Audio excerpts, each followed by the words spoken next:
Hey guys, alright, today we are back with another Knowledgia video. This time, how did Indonesia become Muslim? Trade. I'm fairly certain that's the answer, because I don't think there was a Muslim spanning empire that went from that, well, I think it was primarily traders. It was just traders. I don't think it was like a conquering force of an Islamic empire that came in and conquered Indonesia and was like, here's Islam. I don't think that's what happened. That's what happened in Africa, in North Africa. South of the Sahara, that was trade. Iberia was also conquest. The Balkans was also conquest. So yeah, I'm sticking with it. Trade, primary reason.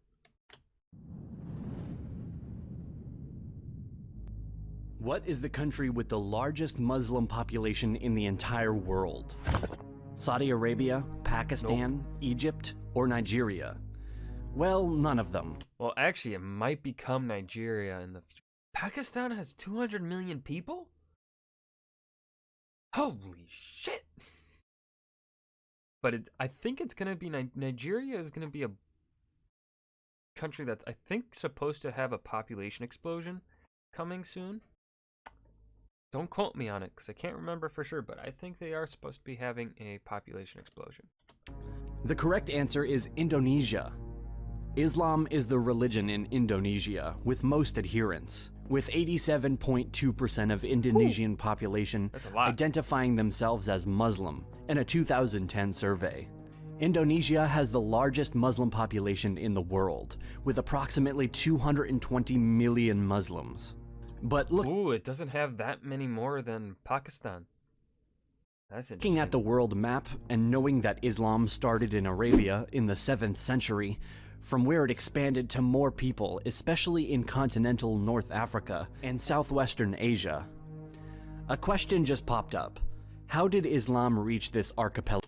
Well, here's also the thing though about how things spread.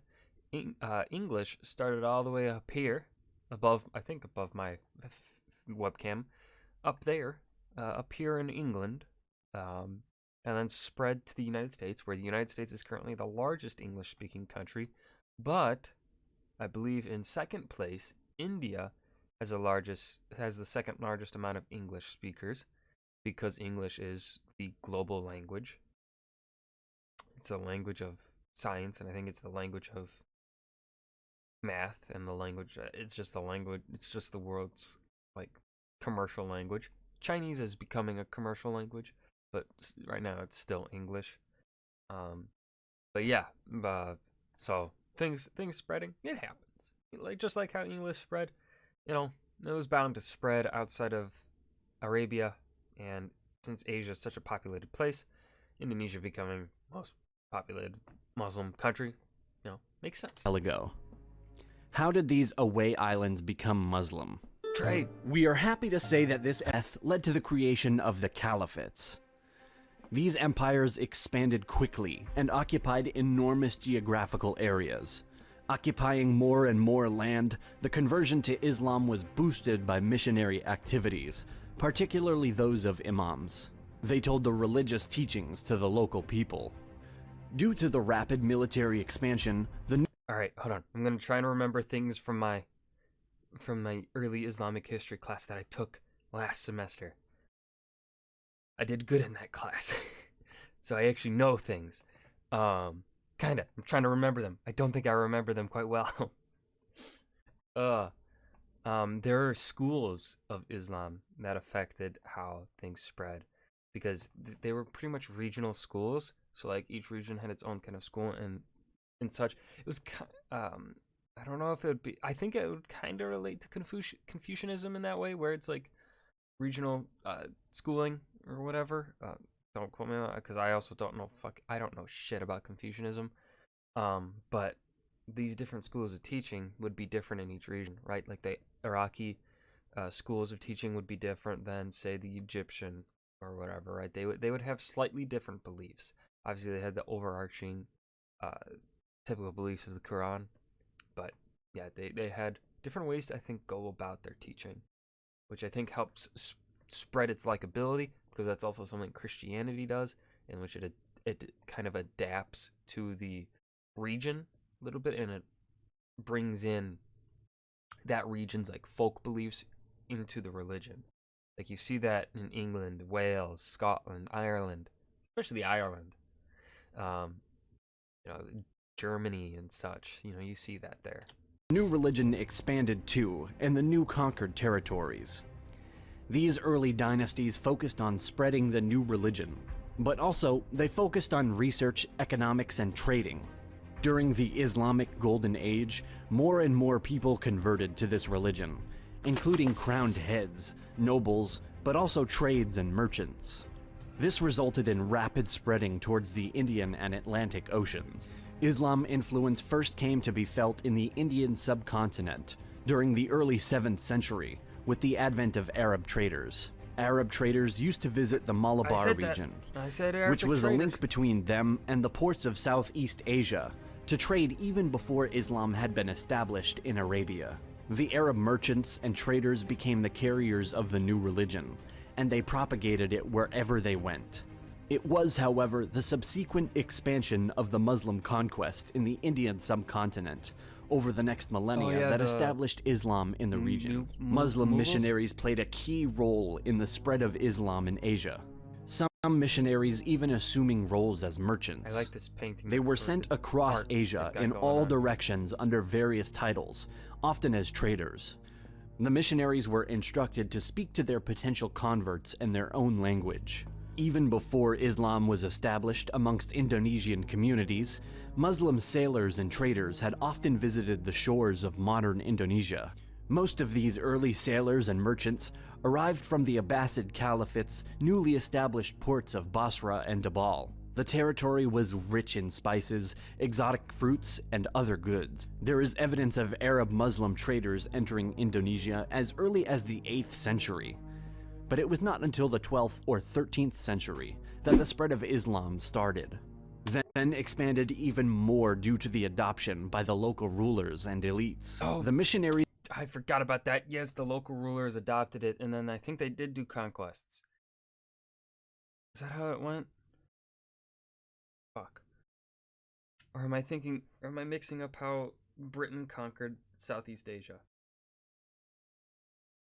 One of the... fuck, I forget. came from many territories and regions. Some came here from India, and later from the southern Arabian Peninsula. It is believed that around the 13th century, the religion began to emerge on the northern coast of Sumatra. After this, Islam was further spread by Sufi orders, and finally consolidated by the expansion of the territories of converted rulers and their communities. Not knowing a certain date when the conversion started, and having no clear indication of when Islam first came to the region, we may consider the start around 11th or 12th centuries. The first Muslim gravestone markings date to 1082. Also, when Marco Polo visited the area in 1292, he noted that the urban port state of Perlac was Muslim. The first evidence of a Muslim dynasty in the gravestone dated 1297 of Sultan Malik al-Saleh, the first Muslim ruler of the Samudra Pasai Sultanate. Chinese sources record the presence of a Muslim delegation to the emperor from the kingdom of Samudra in 1282. The spread of Islam generally followed the trade routes east through... oh my god, I love the wide variety of sources that Knowledgia is referencing here. They're referencing the Chinese emperor. They've talked about Marco Polo, tombstones or whatever. Oh, art, like the excavations. Oh, chef's kiss, Knowledgia. Chef's kiss. This is fantastic. Through the primarily Buddhist region, and half a century later, in the Malaccas, we see the first dynasty arise in the form of the Sultanate of Malacca, at the far end of the archipelago, formed by the conversion of one Shah into a Muslim and the adoption of the name Muhammad Iskandar Shah. The spread of Islam among the ruling class was precipitated as Muslim traders married the local women, with some of the wealthier traders marrying into the families of the ruling elite. Indonesian people as local rulers and royalty began to adopt it, and subsequently their subjects mirrored their conversion. The expansion accelerated in the 15th century as the military power of Malacca Sultanate and Okay, so a mix of traders and military conquest helps spread the it. Malay Peninsula and other Islamic sultanates dominated the region, aided by episodes of Muslim coup, wars and superior control of maritime trading and ultimate markets. By the 14th century, Islam had been established in northeast Malaya, Brunei, the southwestern Philippines, and among some courts of coastal East and Central Java.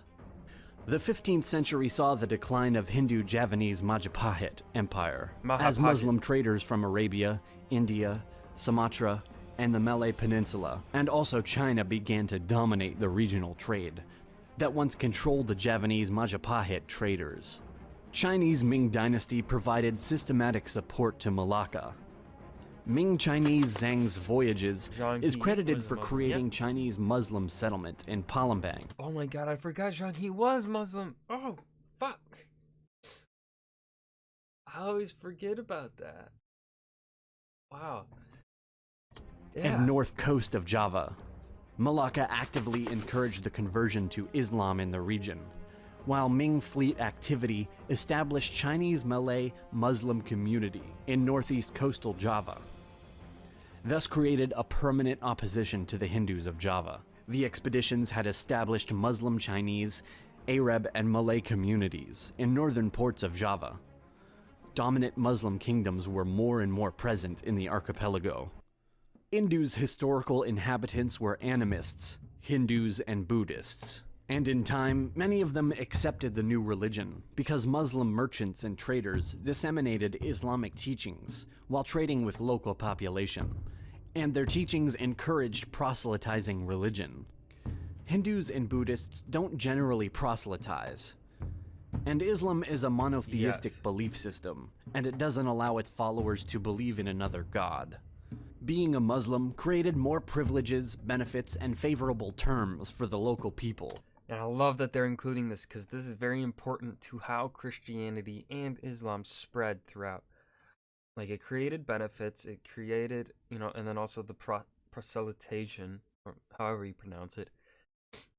Buddhists, as they said, Buddhists and Hindus don't really do that. So spreading of Islam is much easier because it's like, hey, they're preaching about it. You hear about it more. So yeah, this is a good video. Than being a non-Muslim. Some people needed safety and certainty, so they chose to declare themselves as Muslims. Because Islam made an appearance in Southeast Asia through trade with people of South Arabia and Indian Sufis, the transition was made more peacefully than in the Middle East or North Africa, where existed conflicts. Yep. In Indonesia, the process was That's a good slower, point. but was created differently through merchants, elites, and nobles.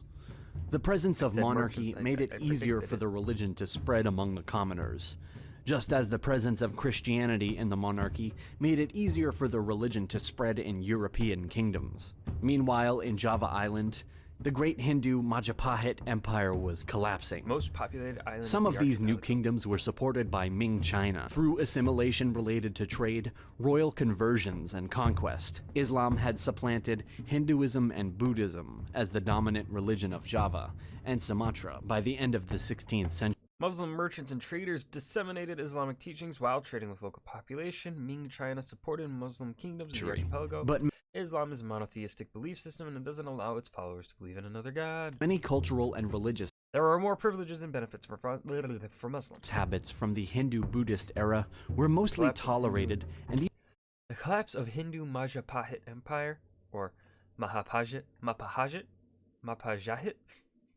Islam expanded through assimilation related to trade, royal conversion, and conquest. even incorporated into Islamic rituals. Islam didn't obliterate the pre-existing culture.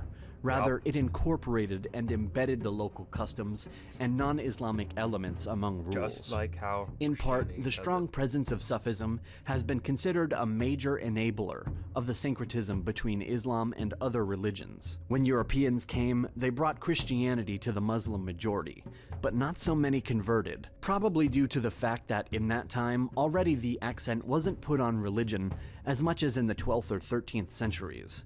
but this is another discussion. That's a great point. Yeah, because by the time I'd say Europeans were making it to Asia for trade, or well, once they made it past like Africa and made it past India, I would say they were no longer. I would say the Spanish were kind of a little bit focused on conversion, right? You see that in the Philippines, where it's a pretty high Catholic population. But outside of that, you don't really see the other European nations forcing the religion upon them. Now, of course, if they converted to the European religion, it was a bit easier. Their lives were a bit easier on them. But, you see that in Africa, where even during slave America, when they did convert to Christianity, it did not help their situation in life. Indonesia is a big country, with more than 250 million people from different cultures and ethnicities across thousands of islands. From a religious point of view, Indonesia is not ruled by a single law. Because more than 80% of the population are Muslims, Indonesia can be called as one of the Muslim countries in the world. Yep. But Indonesia is not a traditional Islamic one. Their constitution does not specifically base on their religion, and also it contains many values, universal ones, which are also available in Islam, as well as in other religions, formulated into what is known as Pancasila, the 5 philosophical pillars of the country. We would like to give special thanks again to Curiosity. Whew, this was a good video. I don't know what else to add on. They covered it really well. Yeah, like I think this was all the time needed to really explain how Indonesia became Muslim. It's really simple, honestly. It's just like how every other religion has spread, or while every other world dominating religion like Christianity and Islam. Trade, conquest, and adopting and incorporating local beliefs into the religion, into, I guess, the regional religion, right? Because the Indonesian Islam could be different from Arabic Islamic beliefs, right? Egyptian Islamic beliefs are quite possibly different from Arabic, and they're even then quite possibly different from Turkic Islamic beliefs. North African Islamic beliefs are probably different from Indonesian Islamic beliefs. So that's very important to the spread of religion, the inclusion of other cultures. But Knowledgia did a great job. They covered their sources. I've got nothing more to say, so just gonna end it here. I thought they did great. So yeah, hope you guys enjoyed. Remember to hit that like button and subscribe for more. Leave a suggestion down below for what you want to see me react to next. And I'll see you guys in the next video. Hopefully, my allergies are not as bad. Peace.